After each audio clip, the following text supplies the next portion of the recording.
कल देखो British non bridge का डेरिवेशन कर दिए थे, अब उसमें आगे देखें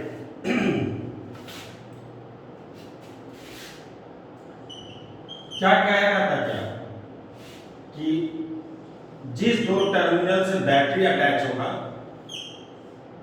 रिमेनिंग दो टर्मिनल से अटैच होता है गैल्वेनोमीटर। कॉन्सेप्ट क्या था कि अगर गैल्वेनोमीटर से आईजी मतलब आईजी लिखे करंट अक्रॉस गैल्वेनोमीटर, यानी अगर गैल्वेनोमीटर से अगर कोई करंट नहीं जाता है तो R1 R2 और R3 R4 in this by this equal to this by this होता है।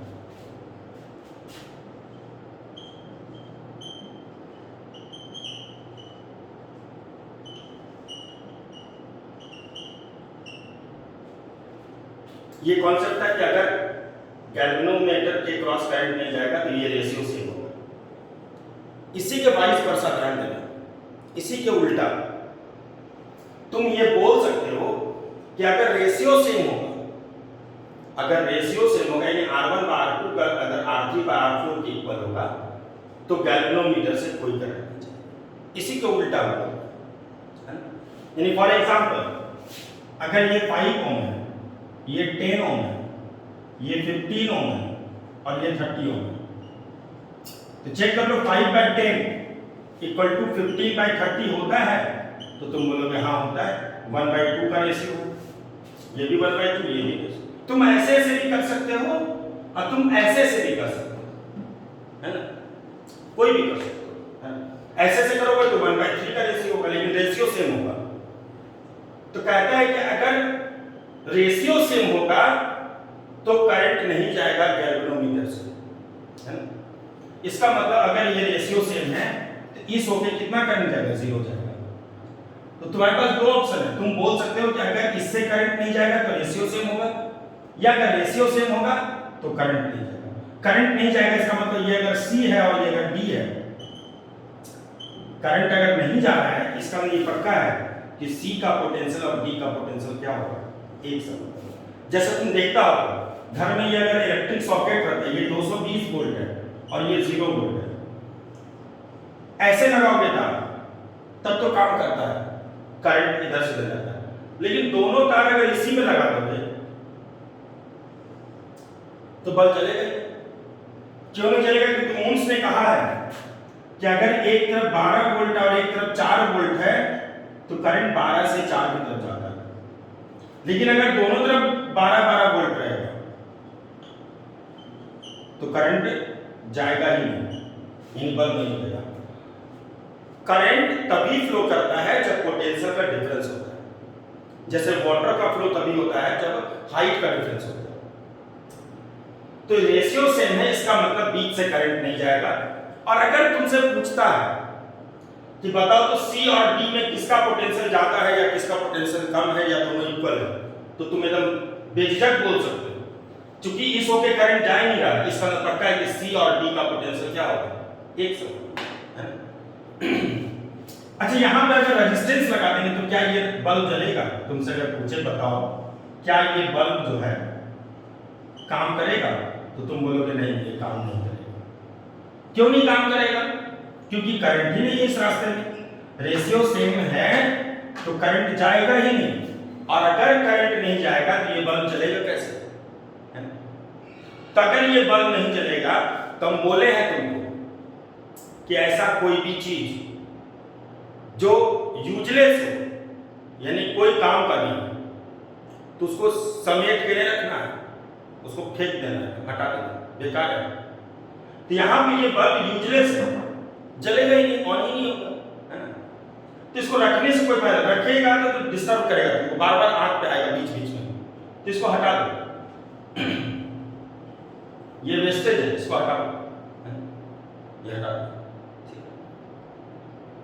तो अब अगर तुमसे पूछता है कि बताओ तो कितना होगा इक्विवेलेंट रेजिस्टेंस, तो तुम्हारा काम क्या था, 5 by 10 equal to 15 by 30, ratio same हो गया। अगर बीच में रेजिस्टेंस रहेगा तो पर भी वो काम का नहीं है, क्योंकि उस होकर के करंट नहीं जा रहा है, और अगर इस होकर के करंट नहीं जाएगा तो हम लोग उसको हटा देंगे, रहेगा तो दिक्कत करेगा।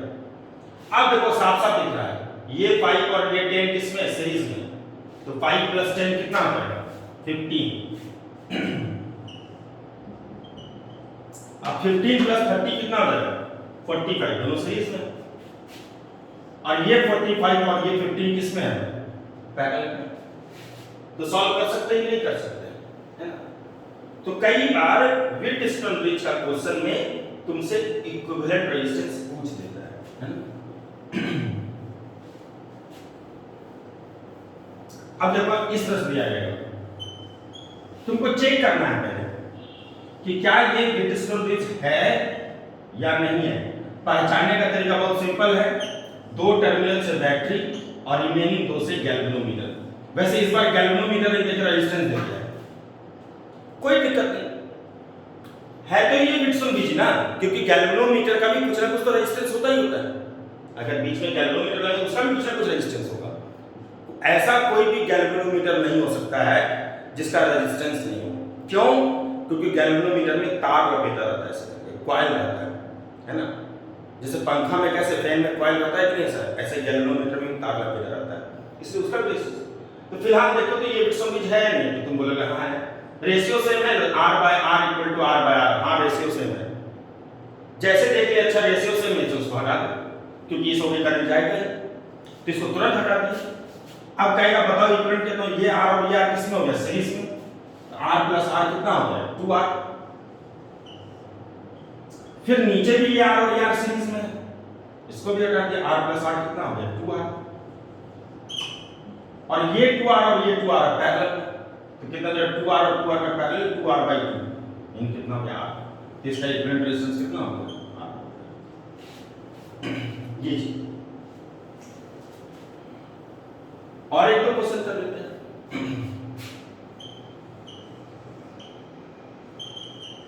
ये एक्सीडेंट वाला क्वेश्चन है, कहेंगे बताओ तो A और B के बीच में क्या होगा इक्विवेलेंट रेजिस्टेंस।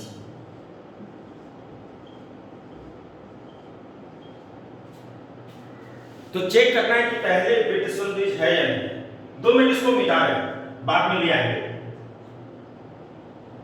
तो तुम देखो कि ये पहले नीचे तक था, इसी को दाब के यहां पहुंचा दिया है। तो तुम चेक करोगे this by this equal to this by this है, रेशियो सेम है या नहीं है, तुम बोलोगे हाँ रेशियो सेम। तो क्या कर दिया, इसको हटा दिया क्योंकि बीच से करंट नहीं है। अब ये R और ये R साफ साफ दिख रहा है, क्योंकि यहां से अगर कोई जाएगा सब इसी में जाएगा, तो R + R कितना हो गया 2R। फिर ये R और ये R की सीरीज है, तो R + R कितना हो गया 2R। अब ये 2R और ये 2R किसमें है पैरेलल में, तो कितना हो गया R। अच्छा याद रखना, एक नीचे यहाँ पे हटा दिए थे हम कुछ देर के लिए, है ना, वो सिर्फ समझाने के लिए तुमको हटाया। ये नीचे R एक लगा था कि नहीं लगा था, तो ये R और ये R अब किसमें है पैरेलल में, कितना हो जाएगा R/2, इस तरह से।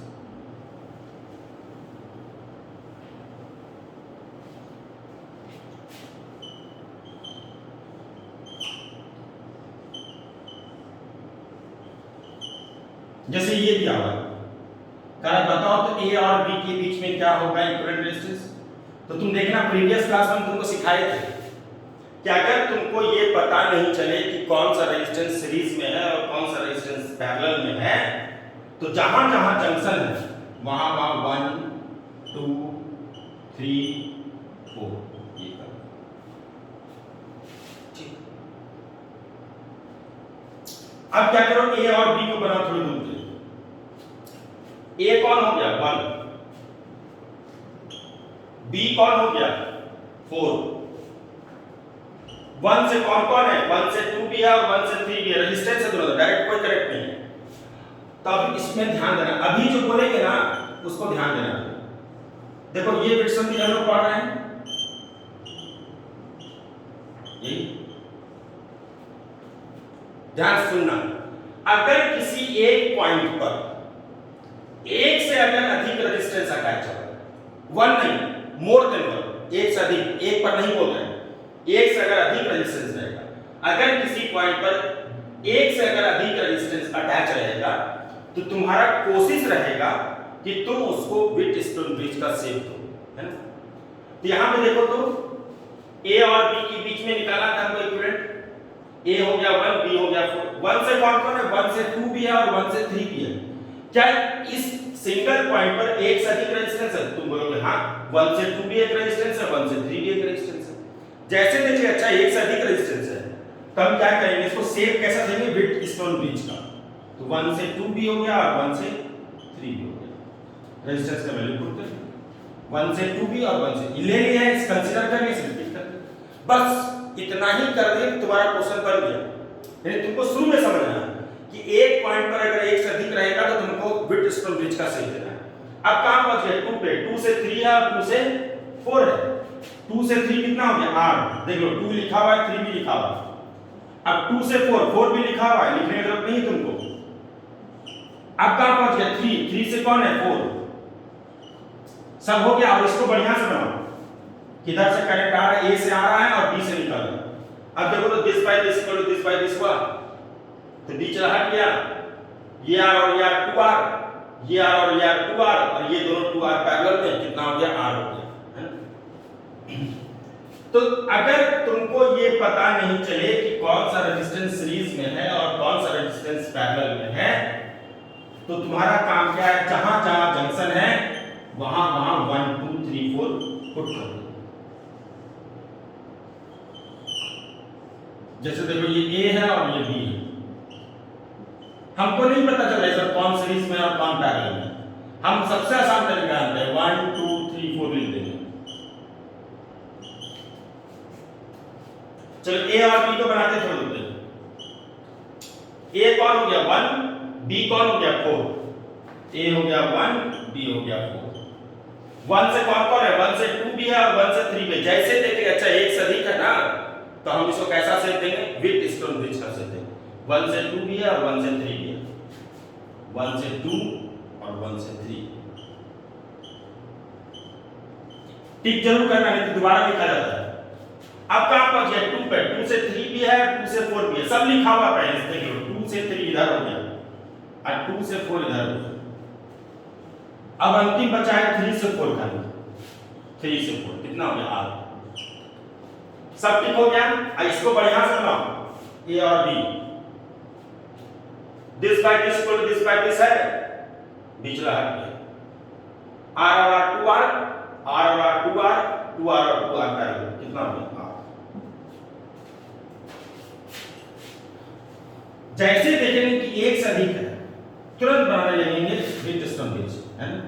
खाली ध्यान रखना एक पर नहीं बनाएंगे।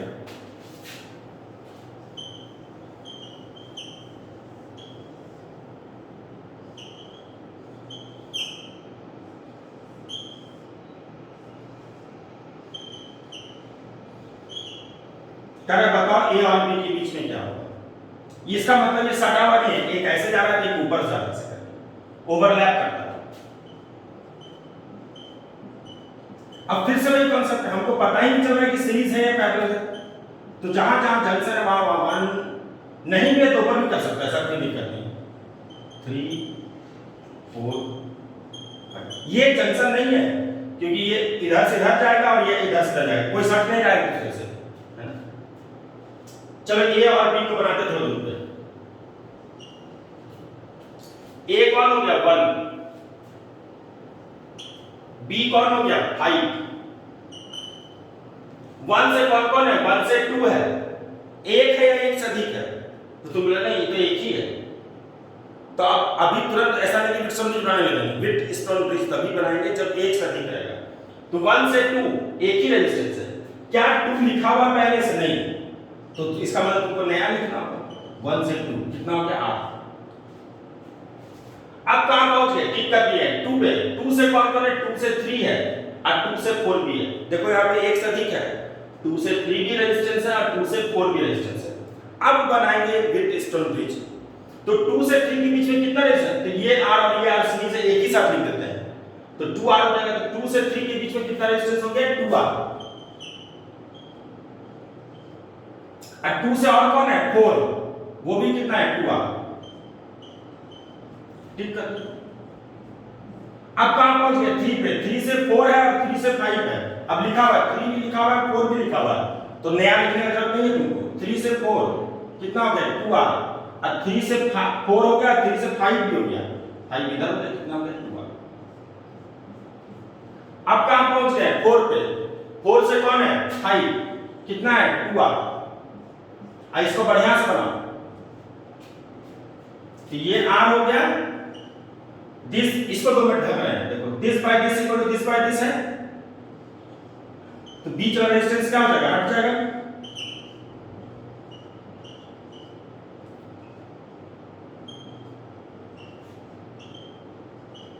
अब ये और ये सीरीज दिखा है, देखो तो ये 2r और ये 2r कितना हो गया सीरीज में 4r, ये 2r और ये 2r की सीरीज में कितना हो गया 4r। अब 4r और 4r पैरेलल में कितना हो जाएगा 2r। अब ये r और ये 2r सीरीज में कितना हो गया 3r, इसका इक्विवेलेंट कितना हो गया 3r, है ना। इस तरह से क्वेश्चन बनता है इसमें। इसके बाद आता है इसमें मीटर ब्रिज, है ना। ये हो गया वेट स्टोन ब्रिज। अब तुमको कल नोट्स भेजे ही थे हम, उसमें स्टार्टिंग में है ड्रिफ्ट वेलोसिटी। ड्रिफ्ट वेलोसिटी पढ़ाएंगे बाद में जब तुम क्लास में मौजूद रहोगे, या इलेक्ट्रोस्टैटिक पढ़ाने पर पढ़ा देंगे, है ना, क्योंकि इसमें थोड़ा सा इलेक्ट्रोस्टैटिक का कॉन्सेप्ट है, इलेक्ट्रिक फील्ड का कॉन्सेप्ट आएगा, इसलिए उसको ड्रॉप करके रखेंगे। बाकी सब पढ़ा दिए, कल मीटर ब्रिज पढ़ा ही देंगे नेक्स्ट क्लास में, तो मीटर ब्रिज पढ़ा देंगे और पोटेंशियोमीटर उसी में अटैच हो जाएगा, तो पूरा फिनिश हो जाएगा, है ना। तो ये इसका न्यूमेरिकल हो गया विथ स्टोन ब्रिज का, ठीक है। तो नेक्स्ट क्लास में हम लोग मीटर ब्रिज करेंगे, ठीक है। चलो ओके।